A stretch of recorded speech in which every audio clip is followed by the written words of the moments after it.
Ustedes ya saben que nosotros estamos ahora, supuestamente teníamos que hablar hoy el capítulo 2 de Proverbios, pero vamos a cambiar. ¿Qué? Sí, cambiar el tema. Vino una linda familia por aquí de Barsequillo. Ellos vinieron bastante temprano con sus 3 chicos y están con nosotros por primera vez. Y a mí me parece que, aún tratándose de una sola familia, tiene mucho valor. Siempre pienso que si hubiera un solo pecador, el Señor habría pagado el mismo precio. Habría pagado con su vida. A él lo azotaron, lo golpearon, lo despreciaron, en fin, todo lo que nosotros sabemos.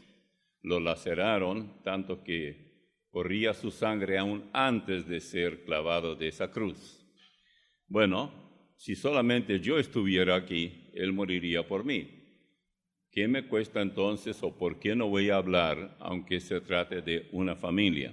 Así que le voy a hacer usar su Biblia. Si a ustedes les gusta, si no, bueno, yo igual lo voy a hacer. Así que le guste o no, usar bastante la Biblia, de todos modos el Señor nos va a ayudar. Aun cuando no traje ningún bosquejo para esto, pero la cabeza funciona bien después de pasar por la vejez y pasar otra vez a la juventud, entonces una computadora nueva, totalmente refabricada, rehecha. Mucha gente pregunta y dice, bueno, ¿tú crees en Cristo? Por supuesto que creo. Oh, sí. Sí, yo creo. ¿Qué es lo que tú crees? Bueno, que Jesús es el Hijo de Dios, el Hijo de María, etcétera, y yo creo que Él es incluso, dicen, yo creo que Él es el único Salvador. Magnífico, eso está bien. Él era Hijo de María también, pero además Él es el Creador, o sea, Él formó a María. Y ustedes dirán, ¿eso de dónde? Ahora que se está hablando tanto de esas caminatas a los lugares de exagerada idolatría, es bueno que leamos algunos pasajes relacionados justamente con nuestra hermana María. No estoy hablando de María Aldao, la María Mauni, la verdadera. Vamos a hablar un poco sobre lo que ella misma dice de sí. Cuando Jesús iba a nacer, por supuesto, el ángel habló, Dios a través de un ángel a María, que ella concebiría. Quiero que recuerden muy bien cómo iba la cosa. Por eso hay muchos que confunden porque no se dan cuenta de la modalidad de matrimonios que tenían los judíos y creen que ellos hacían como nosotros. Por ejemplo, se casa una pareja acá un sábado o un viernes y se van de luna de miel, vuelven ya con luna de hiel y no hay nada de miel. Entonces, pero el mismo día ya están celebrando su gran triunfo, que no dura mucho, lamentablemente. Pero el casamiento, el matrimonio entre los judíos era muy, muy diferente. Por eso se habla que ella fue desposada y él desposado, es decir, ellos ya tenían el compromiso de esposo y esposa, pero él no la había conocido. La palabra conocer tiene más de un significado en la Biblia. Una cosa es conocer un campo, conocer a una persona de vista, conocer un estilo de vida, y otra cosa es conocer a la persona en la intimidad sexual. Eso hay que ser bien claro. Por eso cuando a mí me preguntan a veces, ¿y tú crees que una persona que convive con otros, si un hombre y una mujer se encuentran y van a la cama? Bueno, para mí ellos ya están comprometidos en matrimonio y no pueden deshacer esto. Esto es bíblico. Si ustedes quieren que yo les pruebe bíblicamente, vamos a Deuteronomio y vamos a ver por allá por el capítulo 22 y vamos a leer un poquitito en este texto que nos dice con claridad meridiana sobre este particular. Hay varias enseñanzas aquí, y una de ellas dice, versículo 28 en adelante, Deuteronomio 22. Cuando algún hombre hallare a una joven virgen que no fuere desposada, y la tomare y se acostare con ella, y fueren descubiertos, entonces el hombre que se acostó con ella dará al padre de la joven 50 piezas de plata, y ella será su mujer, es decir, su esposa, por cuanto la humilló. No la podrá despedir en todos sus días. Solamente se durmió con ella una noche, hizo lo que cualquiera haría, y ya se comprometió de por vida. Ella ya debía ser esposa de él. Esto, naturalmente, a los judíos. Escuche esto. Hay muchos que dicen, lo que era estrictamente para los judíos, ¿cuenta para nosotros también? Mi fórmula para poder saber dónde se aplica y dónde no. Todo lo que la Biblia en el Nuevo Testamento, o sea, el Nuevo Testamento, no solamente no menciona, sino que totalmente refuta, como por ejemplo, comer esto y lo otro no comer, tal día guardar, por ejemplo, el sábado, y todas esas cosas. Eso está anulado en el Nuevo Testamento, pero está en el Antiguo. Pero lo que no está anulado, por ejemplo, no robarás, no adulterarás, no engañar, no todo. Hay muchos no en Éxodo 20, donde están los 10 mandamientos. Eso está en pie. Y no solamente no fue abrogado en el Nuevo Testamento, sino que en Efesios, allá especialmente el capítulo 4, se repite casi lo mismo. Una y otra vez, el que mentía, no mienta más, hable la verdad. Se supone que así debe ser por cada cristiano. Bueno, entonces aquí tenemos un ejemplo. De aquí vamos a Lucas capítulo 1. Y vamos a entender un poco mejor, luego iremos a otros textos también, así que vamos a pasar un buen ratito acá. Si alguno dice, yo me canso de estar sentado tanto tiempo, bueno, si hay un asiento vacío, acuéstese allí y no va a haber ningún problema. Si alguien trajo sombrero, úselo por almohada y se arregla todo. Vamos a leer desde el 39, Lucas 1. En aquellos días, levantándose María, fue deprisa a la montaña, a una ciudad de Judá, y entró en casa de Zacarías y saludó a Elizabeth. Ahora, Zacarías y Elizabeth era un matrimonio. Elizabeth dio a luz, ya siendo bastante vieja, a Juan el Bautista. Sigamos leyendo. Y aconteció que cuando oyó Elizabeth la salutación de María, la criatura, que era Jesús, saltó en su vientre, y Elizabeth fue llena del Espíritu Santo. Y exclamó a gran voz y dijo, bendita tú entre las mujeres, y bendito el fruto de tu vientre. ¿Por qué se me concede esto a mí, que la madre de mi Señor venga a mí? La madre de mi Señor. Porque tan pronto como llegó el que saltó era Juan, la voz de tu salutación, a mis oídos, la criatura saltó de alegría en mi vientre. Bueno, estas las mujeres saben muy bien cómo patean las criaturas en el vientre y cómo salta y todo eso. Yo eso no entiendo. Solamente sé que mi esposa siempre dice, está muy inquieto el chico, está pateando. Bueno, tal vez va a ser futbolista, digo yo, no sé. Versículo 45. Oiga lo que es la conversación de ellos. Y bienaventurada la que creyó, porque se cumplirá lo que le fue dicho de parte del Señor. ¿Quién era el que creyó? María. Entonces María dijo, aquí es donde nos importa mucho, ¿qué es lo que María pensaba de sí misma? ¿Pensaba ella que era madre de Dios? Que Santa María, Madre de Dios, ruega por nosotros pecadores ahora y en la hora de nuestra muerte. Amén. Dios te salve María, llena eres de gracia, el Señor es contigo, bendito el fruto de tu vientre Jesús, y qué sé yo cuánto. Yo aprendí eso estando internado en un hospital, pero como era muy joven, 16 años tenía, imagínense cuánto tiempo hace, es un milenio pasado. Y bueno, y venía el sacerdote para, la sala era grande, éramos, yo creo, por lo menos 30 enfermos allí, y siempre ese rezo, el mantra, un poco largo, pero bueno, pero aprendí por lo menos esto. Entonces, dice María, dijo, engrandece mi alma al Señor y mi espíritu se regocija en Dios mi Salvador. ¿Cómo? ¿Quién hizo que su espíritu se regocijara? En Dios mi Salvador.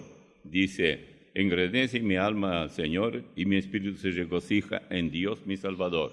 De hecho, ya María está en contra de los testigos de Jehová aquí, aparte de otras cosas. Porque para ella el Señor era Dios. La deidad de Cristo es negada por muchos grupos, herejes, sectas que pretenden ser cristianas. Por eso, para este matrimonio que llegó hoy por primera vez, es muy importante tener en cuenta quién es quién. Hay mucho de parecido. Dicen, no, pero la diferencia es pequeña. Hay un poco de diferencia. Bueno, ellos cantan himnos, nosotros no. Ellos tienen pastor, nosotros tenemos sacerdote, pero eso no es nada. Sí que es mucho.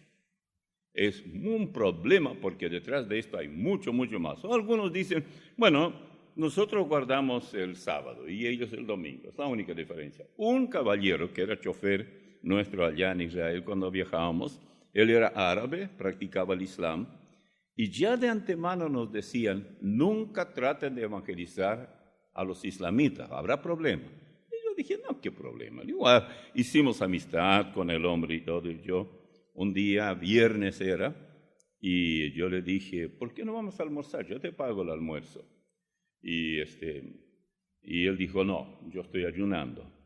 Ah, bueno, el viernes yo ayuno. Bueno, y entramos en conversación. Y entonces él dijo, eso es la misma cosa. El que ustedes llaman Dios, nosotros le llamamos Alá. Es la única diferencia. Pero nada más mentira que eso. Claro, uno tiene que ser ignorante para tragarse semejante engaño. No, entonces seguimos hablando y yo le dije, hablé del Señor y todo eso, digo, a alguien de los líderes, de los fundadores del Islam, abandonó la tumba vacía y allá mismo está todavía expuesta la tumba que muy probablemente es la auténtica, es decir, el lugar donde estaba el féretro colocado de nuestro Señor. Bueno, pero la gente es muy astuta y trata de defender lo indefendible. No se puede defender eso. Claro, si una persona no conoce la Biblia, decía un hermano una vez que alguien dijo, no, yo la Biblia conozco de tapa a tapa. Ah, sí, bueno. ¿Qué le parece el Evangelio de Bartolomé? Y como no existe tal... Bueno, es más o menos. Sí. Algo tenía que contestar porque a esas personas se puede engañar. Está en juego nuestra alma. Por eso si no vamos al Señor, Él dice, yo soy el camino y la verdad y la vida. Nadie viene al Padre sino por mí. Esto en Juan 14, 6. Él es Él, no un camino. Él es no una verdad. Él es la verdad. Y bueno, es tan importante que nosotros recordemos esto. Bien, María sigue hablando allí, todo su llamado el Magnífica de María. Está muy bien, vamos a dejarlo por ahora, no vamos a hablar de todo esto. Lo que sí tenemos el testimonio de ella. ¿Cuándo María recibió a Jesús por Salvador? Antes de que Él naciera. Ella captó que en realidad Él fue quien la creó a ella y no ella dio a luz a Él. O sea, Él no comenzó porque María lo dio a luz, sino que muchos siglos antes, tal vez no podemos ni siquiera imaginar cuánto tiempo pasó, Él ya había creado la raza humana y ella estaba incluida en todo esto. Si queremos saber esto, tenemos que ir a la carta a los Colosenses. Vamos a la carta a los Colosenses y vamos a ver un poquitito aquí y veamos lo que dice. Bueno, acuérdense, está después de Filipenses, no lo busquen cerca de Génesis, que allí no está. Capítulo 1, vamos a leer desde el versículo 15. Habla de Cristo. Dice, Él es la imagen del Dios invisible, el primogénito de toda creación, porque en Él fueron creadas todas las cosas, las que hay en los cielos y las que hay en la tierra, visibles e invisibles, sean tronos, sean dominios, sean principados, sean potestades. Todo fue creado por medio de Él y para Él. Y Él es antes de todas las cosas, y todas las cosas en Él subsisten. Y Él es la cabeza del cuerpo, que es la iglesia. Él, que es el principio, el primogénito de entre los muertos, de entre los muertos, para que en todo tenga la preeminencia. Describe a Él. Una de las cosas que llama mucho la atención es que la mariolatría, el hecho de idolatrar a María, no es nada nuevo. Todavía Jesús no había muerto, y mucho menos resucitado. Y tenemos en Lucas 11, 27 y 28, fíjense ustedes lo que dice. Ustedes pueden anotar ese texto donde termina el versículo 45 del capítulo 1 de Lucas, así les va a ayudar mucho. Voy a leer el versículo que nos va a ayudar mucho. Les dije capítulo... ¿Ya saben dónde estamos? ¿No? 11, 27. Ahí está, bueno. Vamos a ver.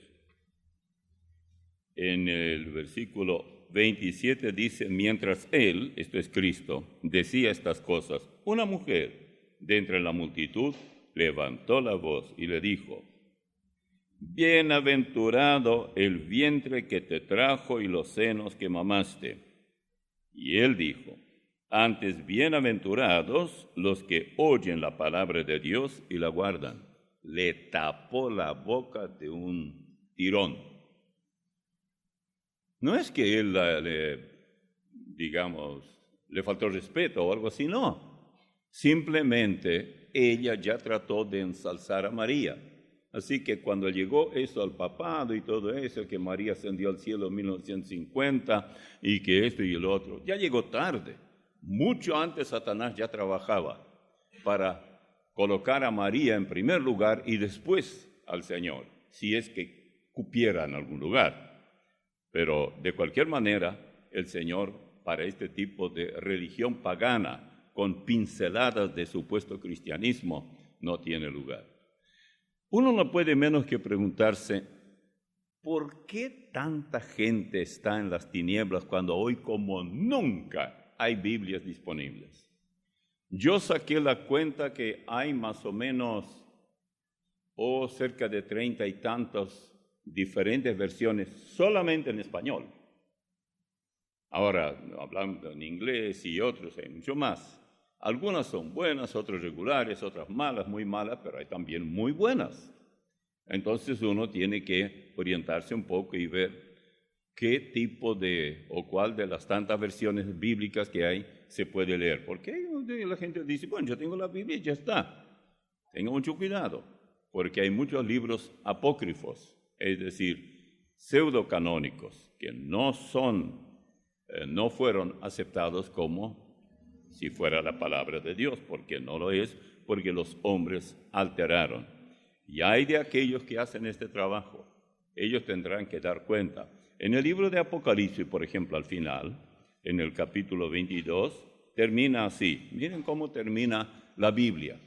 Son las últimas palabras en la Biblia. Dice, yo testifico, versículo 18, a todo aquel que oye las palabras de la profecía de este libro, Si alguno añadiere a estas cosas, Dios traerá sobre él las plagas que están escritas en este libro. Y si alguno quitare de las palabras del libro de esta profecía, Dios quitará su parte del libro de la vida y de la santa ciudad y de las cosas que están escritas en este libro. ¿Serio? Así que cualquier persona que tiene dudas si el romanismo católico es cristianismo, no. Definitivamente no. No porque nosotros lo digamos, sino que cualquier grupo pretendiendo cristianismo que enseña que la tradición es lo mismo, o por lo menos es también inspiración divina y cosas por el estilo, y todas las encíclicas papales y todas las tradiciones y tantas doctrinas que se han inventado. Por ejemplo, no puedo dar tan poco tiempo, pero en Timoteo, primera Timoteo, capítulo 4, dice: pero el Espíritu con mayúscula, Espíritu Santo, el Espíritu dice claramente que en los postreros tiempos algunos apostatarán de la fe, escuchando a espíritus engañadores y a doctrinas de demonios. Ahora vamos a ver a qué se refiere Pablo cuando habla que son doctrinas de demonios. Por la hipocresía de mentirosos que teniendo cauterizada la conciencia prohibirán casarse, y sigue ahí. ¿Dónde está el cristianismo que prohíbe casarse? En el sentido alegando que la persona soltera es más aceptable para el Señor, que el hombre que quiere servir a Dios tiene que permanecer soltero siempre y tiene que guardar el celibato. De ahí viene el celibato. No sé si es más silbido que celibato, porque silban a las mujeres porque las necesitan.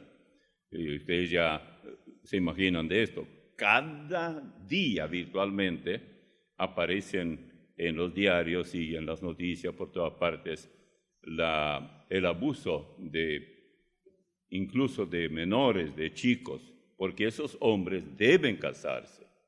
Mejor es, dice el apóstol Pablo, casarse que estarse quemando, pero ellos, para no quemarse, y como no hay bomberos para eso, ese tipo de fuego, van y se meten con criaturas, y luego se descubre lo que pasó, y ahí vienen millones y millones de dólares que tiene que pagar la curia, y pagan. Esa es la evangelización de ellos. Pagar, indemnizar a cuantos tanto daño han hecho. No les queda otra. Ese es el típico caso, en pocas palabras, para ver cómo es posible tergiversar la Biblia y pretender que esto es lo que se enseña. Bueno, si alguien dice, pero ¿acaso no dijo el Señor Jesús que hay algunos que tienen el don para no casarse? Bueno, vamos a ver si tiene el don, entonces claro que no va a estar haciendo lo que hace. En el capítulo 19 de Mateo, vamos a ver aquí qué es lo que dice. Dice,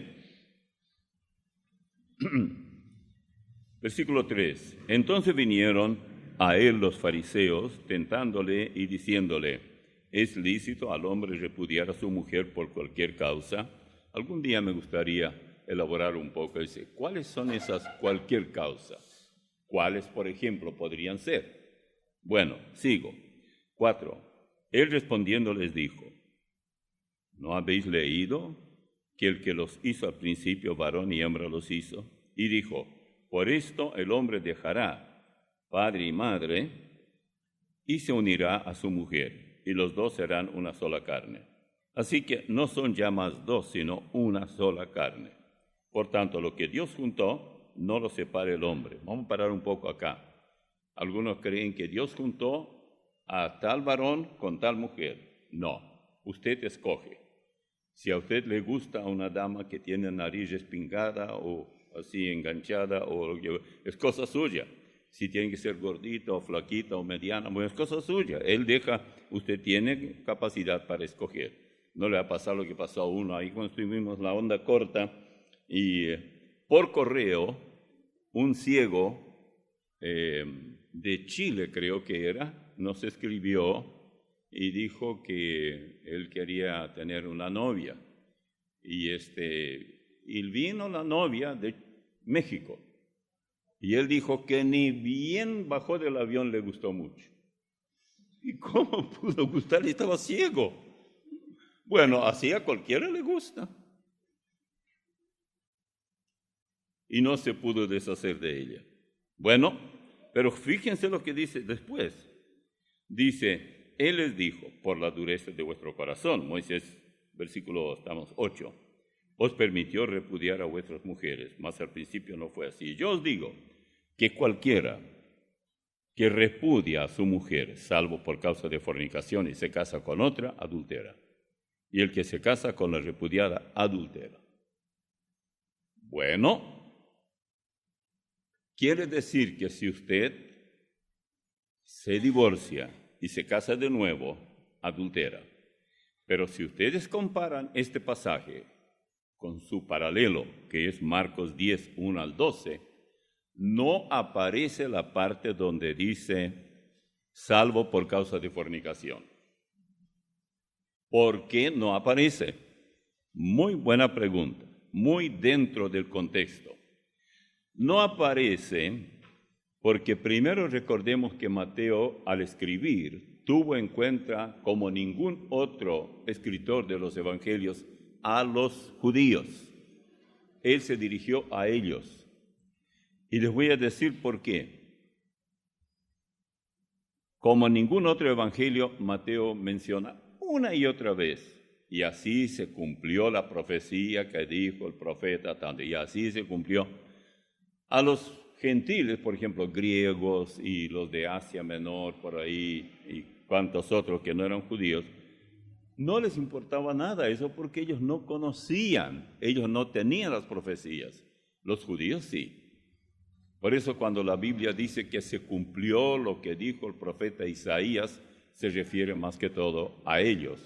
Y para ellos tenía mucho, mucho sentido, pero no es lo mismo cuando vamos a los gentiles. Ahora, la palabra que a mí me dio mucho trabajo, es la palabra fornicación. ¿Por qué no usó adulterio? Dice, salvo por causa de fornicación. Bueno, si una persona casada, porque solamente los casados se pueden divorciar, usted no se puede divorciar si es soltero, así que si no se quiere divorciar, no se case. Hay muchos que se casan solo para poder divorciarse. De otra manera no hay caso. Bien. Y yo dije, bueno, yo prediqué sobre este texto muchas veces. Y me preguntaron, ¿y eso por qué dice fornicación y no adulterio? Porque si una persona repudia a su mujer y esa va y se casa con otro, si se divorcia y ella va y se casa con otro, entonces no es ya fornicación, es adulterio. Ambos cometen adulterio, porque ambos convivieron. ¿Bien? Entonces yo decía, bueno, vamos a cambiar la palabra, vamos a decir infidelidad. Y así quedamos tranquilitos todos. El adúltero es infiel y el fornicario también es infiel. Así que ponemos esa palabra y opa, todo está bien. Pero un día Dios permitió que yo estuviera en Oklahoma y allí casi cada año yo iba. Entonces, cuando ellos tenían sus conferencias, y un hermano estaba hablando y tocó este texto. Y él explicó de una manera maravillosa, por tonto que yo haya sido, entendí. Me sirvió de mucho. Él dijo, y ahí yo tomé otros textos, le agregué, porque muy fácil de ahí en adelante ya va bien. Una vez que usted repara esta parte, todo el motor puede ser reparado de un vehículo que usted quiere seguir usándolo. Bien, él dijo, miren, la cuestión aquí, ¿por qué dice fornicación? Es porque se habla de lo que dice también en Deuteronomio. Deuteronomio donde estuvimos recién, eso nosotros no leímos otro, pero porque no correspondía. Fíjense lo que dice en Deuteronomio 22 desde el versículo 23. Si hubiere una muchacha virgen desposada, ¿qué quiere decir eso? Con alguno, y alguno la hallare en la ciudad y se acostare con ella, entonces los sacaréis a ambos a la puerta de la ciudad y los apedrearéis y morirán. Bueno, yo creo que si hoy hacemos esto, no va a alcanzar piedras aquí para apedrear a los infieles. ¿De dónde sacan tanta piedra? Pero eso era lo que se hacía. Entonces la pregunta que surge enseguida es, ¿por qué no apedrearon a María? Porque José no estaba con ella cuando ella concibió. Alguien dirá, no, bueno, María santísima, purísima y sin pecado original y todo eso. ¿Cómo van a hacer eso? No. Esos judíos no eran tan paganos como usted piensa. No eran tan paganos como los cristianos de hoy. Entonces, no lo hicieron porque los romanos que estaban entonces, tenían su imperio, Israel, todo su territorio, su gente, estaban sometidos a la justicia romana. Y los romanos no apedreaban a nadie por ese pecado. Así que, nadie tenía derecho, mejor dicho, aparte de los jueces romanos, de aplicar la pena capital. Un buen ejemplo es el caso de Poncio Pilato. Él era gobernador romano. Y los hebreos, los judíos, cuando querían matar a Jesús, tuvieron que ir a él. Y hasta convencerle a él que él dicte la sentencia capital a Jesús, ellos no podían hacer nada. Pero él lo hizo, Poncio Pilato, y así es como ellos le dieron muerte. Para poder entender aún mejor todo esto, vamos siempre a Mateo, pero donde José se encuentra, y creo que este hermano dijo algo sobre eso, ya no me acuerdo. Abran en Mateo capítulo 1 y vamos a leer desde el versículo 18. El nacimiento de Jesucristo fue así. Estando desposada María, su madre, con José, antes que se juntasen, se halló que había concebido del Espíritu Santo. José, su marido, como era justo y no quería infamarla, quiso dejarla secretamente. Noten bien, él no quería infamarla, él no quería tal vez escribir algo en un diario para ahí que esa mujer que parecía tan santa y tan pura y venía de una familia tan buena, lo había engañado. ¿Dónde estaba José? José había ido a la casa de sus padres. Se fue a la casa de sus padres para preparar el lugar en donde ellos vivirían luego. Bueno, cuando eso ocurrió, entonces a María le dijo, María, tú espérame hasta que yo vuelva. ¿Y cuándo vuelve? Yo no sé. Mi regreso depende de dos cosas. Uno, que yo termine de preparar el lugar, y otro, que mi padre me diga, muchacho, puedes ir a buscar a su esposa. Bueno, si conmigo pasara eso, yo saldría corriendo con todo el problema en el tobillo que tengo y creo que llegaría muy rápido. Prepararía el lugar donde vivir solamente ahí en el garage donde está, no importa. Pero ese otro José, mi tocayo, no era así. Entonces, bien, yo comparé esto con Juan 14. No se turbe vuestro corazón. Creéis en Dios, cree también en mí. En la casa de mi Padre muchas moradas hay. Si así no fuera, yo lo hubiera dicho, voy pues a preparar lugar para vosotros. ¿A quién dijo esto? A lo que ya era iglesia para él. Eran los apóstoles. Así comenzó la iglesia, con esos 12 hombres. Uno de ellos fue reemplazado luego por Pablo. El traidor, Judas Iscariote, fue reemplazado por su. Eso sabemos. Bien. La despedida era esto. Me voy a preparar el lugar. Y tú ya sabes que yo no te puedo decir en qué fecha, cuánto tomará. No, yo no sé. Porque según dicen los hebreos, había dos tipos de viviendas que ellos podían tener. Una era, por ejemplo, vivir en la casa de los padres, solamente separar una habitación para la nueva pareja que vendrá, si la casa era suficientemente grande. Si no, tenían que construir otro edificio. En ese caso demoraba mucho más.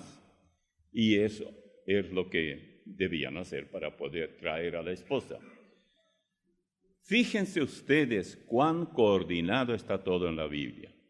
Ese tipo de matrimonio nos hace ver que si el Señor Jesús es el esposo, la iglesia es la esposa, el rapto es la partida, bueno, no solamente es, sino que más bien la partida de él en el capítulo 1 de Hechos, cuando él desapareció de la vista de 120 testigos y se fue. ¿A dónde se fue? No se turbe vuestro corazón, creéis en Dios, creed también en mí, dijo. Palabras de despedida. Él se fue luego, pero hasta que desapareció de la vista de ellos. ¿Y qué está haciendo ahora? Está preparándonos el lugar. ¿Y qué va a pasar cuando Él termine de prepararnos el lugar? Entonces Él volverá. Pero Él, así como entonces el esposo le decía a su, esposa, ten todo en orden, listo, porque yo en cualquier momento aparezco. Es exactamente lo que va a ocurrir en el rapto. Él vendrá sin ningún previo aviso y recogerá a su amada iglesia. Él pagó un alto precio. Dicen los que hablan sobre esto mejor que yo, dice que cuando ellos hacen su desposorio, o sea, cuando el joven tenía primero que hablar con ella, si ella quiere casarse con él o no. Si ella no quiere, acabóse todo. No hubo nada y se acabó. Pero si ella dice que sí, es deber de él ir y pagar las dotes que correspondían al papá de ella. Y ahí ellos tenían ciertas palabras que decían, se ha pagado el precio, se ha sellado el pacto, ella me pertenece. Miren ustedes, ¿quién pagó el precio? Nuestro Señor. ¿Cuánto pagó Él para tener a su iglesia como esposa? Su propia vida. ¿Cuándo selló el pacto? Pacto es testamento. Bueno, en Efesios dice que cuando oísteis y creísteis, fuisteis sellados con el Espíritu Santo, que es las arras de nuestra herencia. El Espíritu Santo es el sello con el cual Él nos selló. ¿Cuándo recibimos el Espíritu Santo? Cuando oímos y creímos. Así que a aquella familia que nos está visitando hoy, yo les diría, si ustedes hoy deciden por Cristo, bueno, los pequeños son muy pequeños, pero los padres sí, en ese momento recibirán la plenitud del Espíritu Santo. No necesitan ninguna otra experiencia, porque tanto la salvación como el Espíritu Santo viene de parte del Señor como regalo, como don. A ver, ahora que cada vez que estamos llegando a la Navidad o el cumpleaños, aniversario, lo que fuera, bueno, los amigos vienen, te entrego este regalo, felicidades, feliz año nuevo, lo que fuera. Ustedes preguntan enseguida, ¿y cuánto le debo? No, el regalo hasta ofensivo sería a la persona que está regalando. Regalo es regalo, no cuesta nada. Otra cosa, ¿dónde surgió la idea de regalar? ¿En el que recibe o en el que regala? ¿Primero o segundo? El que regala. Sí, ¿por qué? ¿Quién inventó nuestra salvación? ¿Quién puso en marcha nuestra salvación? El Señor mismo. Nunca habríamos pensado en eso.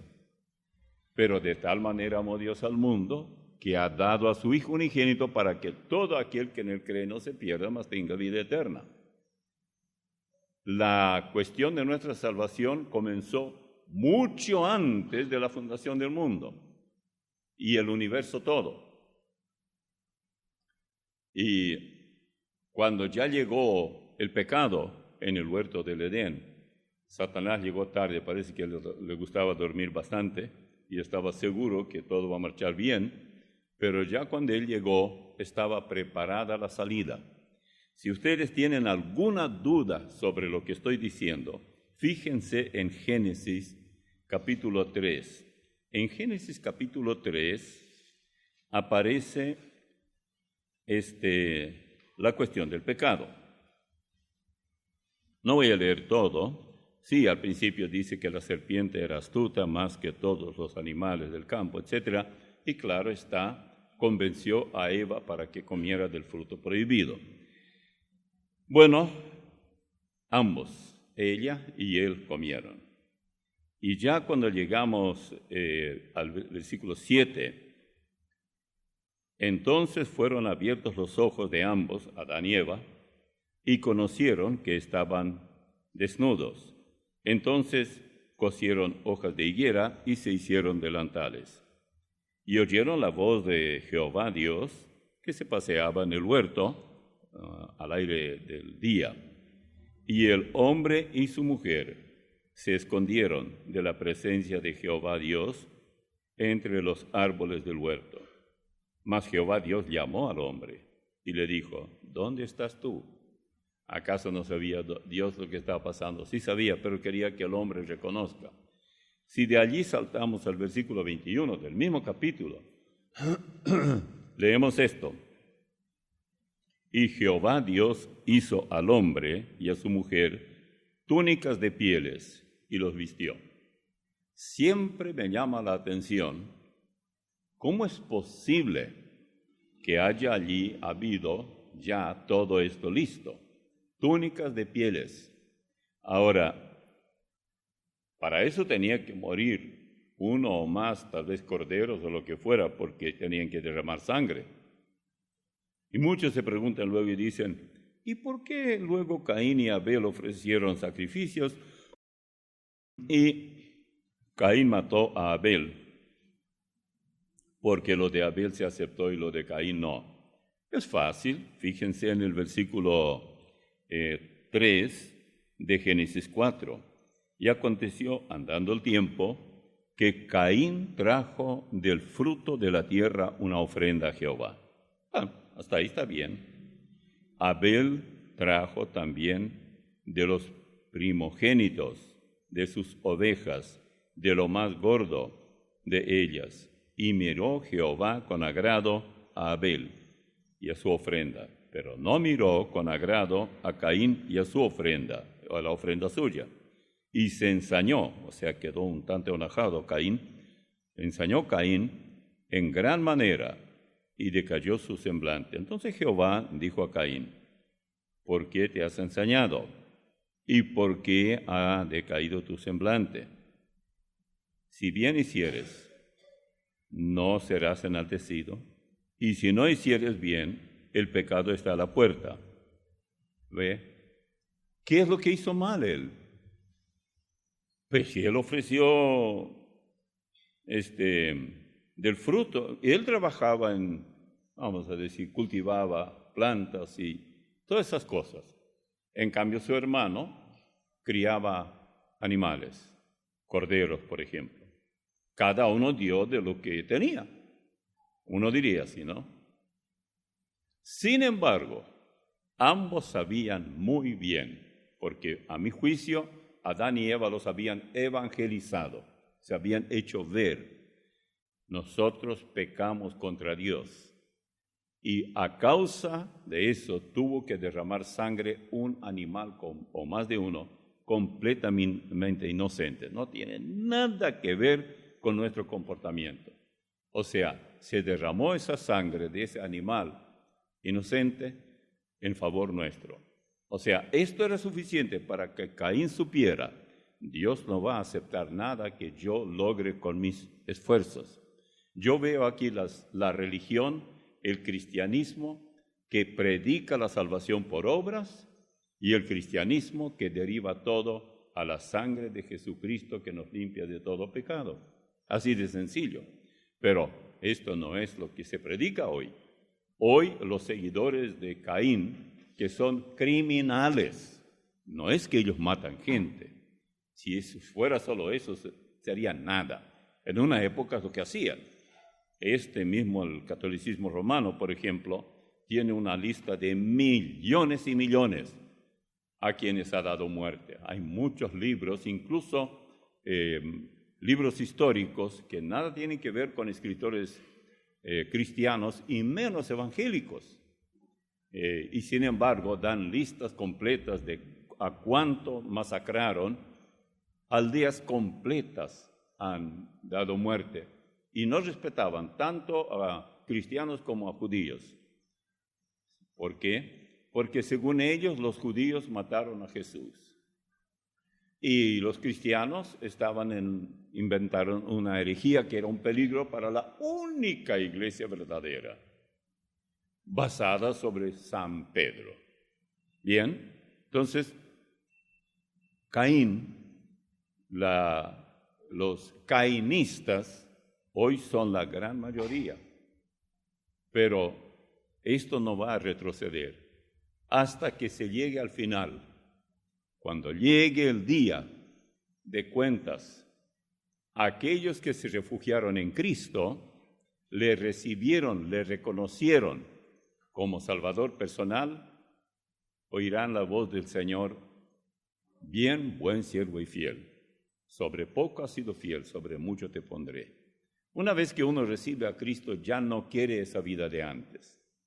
Por eso, de cierto os digo, el que oye mi palabra y crea al que me envió, tiene vida eterna.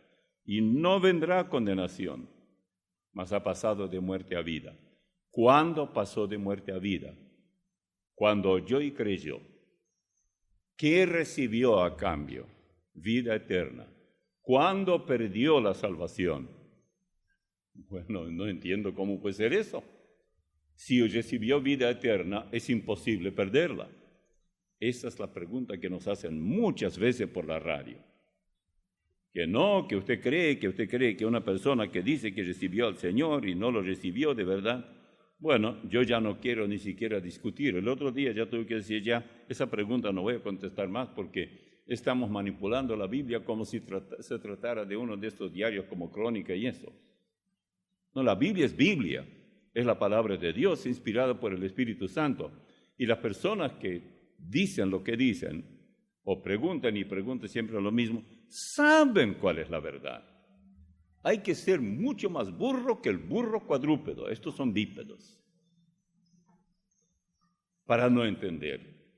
El otro día alguien me dijo, se ha comprobado, hay tantas cosas comprobadas que nadie probó, que el ser humano tan lento entiende que hay que repetirle lo mismo 7 veces, recién la 7ª vez capta. Bueno, depende de qué cosa. Vino un muchacho y le dijo a la chica, el Señor me dijo, estuve soñando y el Señor me dijo que tienes que casarte conmigo. Bueno, yo voy a esperar que me diga a mí también. Y cuando me diga, con mucho gusto, puedes venir de nuevo, yo te voy a llamar. No. Alguien dirá, no, pero yo tengo tantos pecados que Él no me va a perdonar. Perdonándoos todos los pecados, dice allá en Colosenses. Yo quiero que ustedes tengan estos textos a mano. Versículo 13 del capítulo 2 de Colosenses. Y a vosotros, estando muertos en pecados y en la incircuncisión de vuestra carne, os dio vida juntamente con Él, perdonándoos todos los pecados. ¿Cuántos pecados nos perdona cuando le recibimos por Salvador? T-O-D-O-S,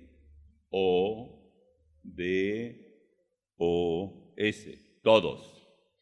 No queda ni siquiera para semilla, para el año que viene. No hay, es decir, Él nos perdona todo, pero ¿cuáles? Los pasados, los pasados, los presentes y los futuros. Ah, entonces sigo pecando. Siga. Si usted cree que la cosa es así, usted va a tener que dar cuenta a Dios por cada cosa. Allá en Gálatas 6:7 dice que no debemos burlarnos de Dios.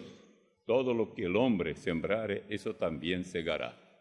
Si usted, conociendo la verdad, deliberadamente sigue pecando, entonces, ¿qué va a pasar? Va a tener que cobrar, o sea, Dios le va a pedir cuenta. Y nunca sabemos cuán difícil va a ser la cosecha. Cuando Jesús habla acerca de la siembra de la palabra de Dios, dice que el sembrador salió a sembrar, parte cayó en tal y tal terreno, etc., y la que cayó en buena tierra dio 30 por 1, 60 por 1 y 100 por cada grano.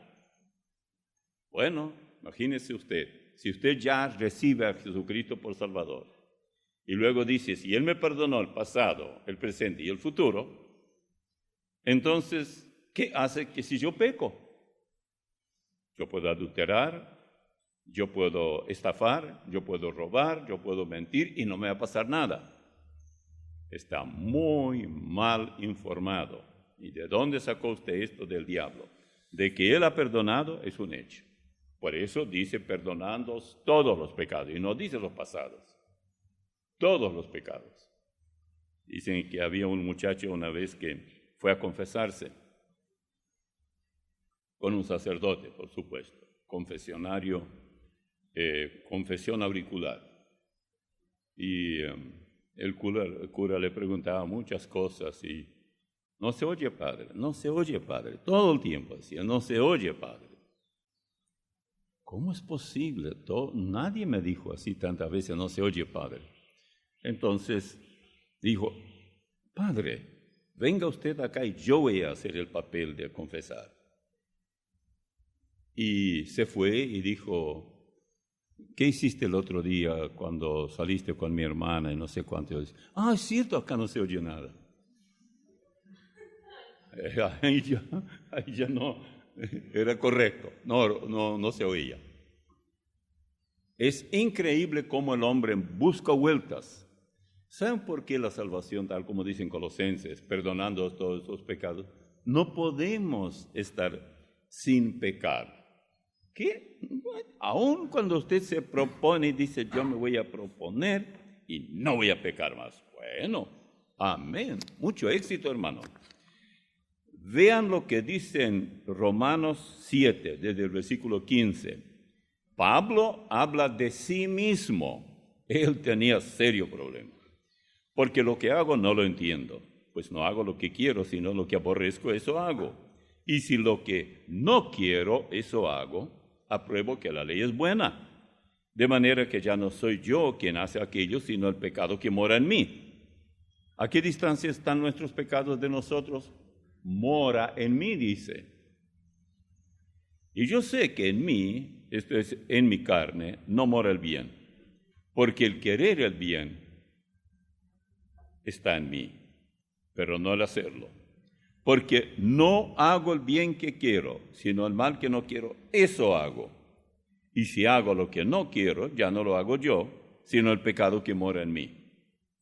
Así que, queriendo yo hacer el bien, hallo esta ley, que el mal está en mí, porque según el hombre interior, me deleito en la ley de Dios. Es decir, espiritualmente, me gusta todo lo de Dios, pero veo otra ley en mis miembros que se rebela contra la ley de mi mente y que me lleva cautivo a la ley del pecado que está en mis miembros.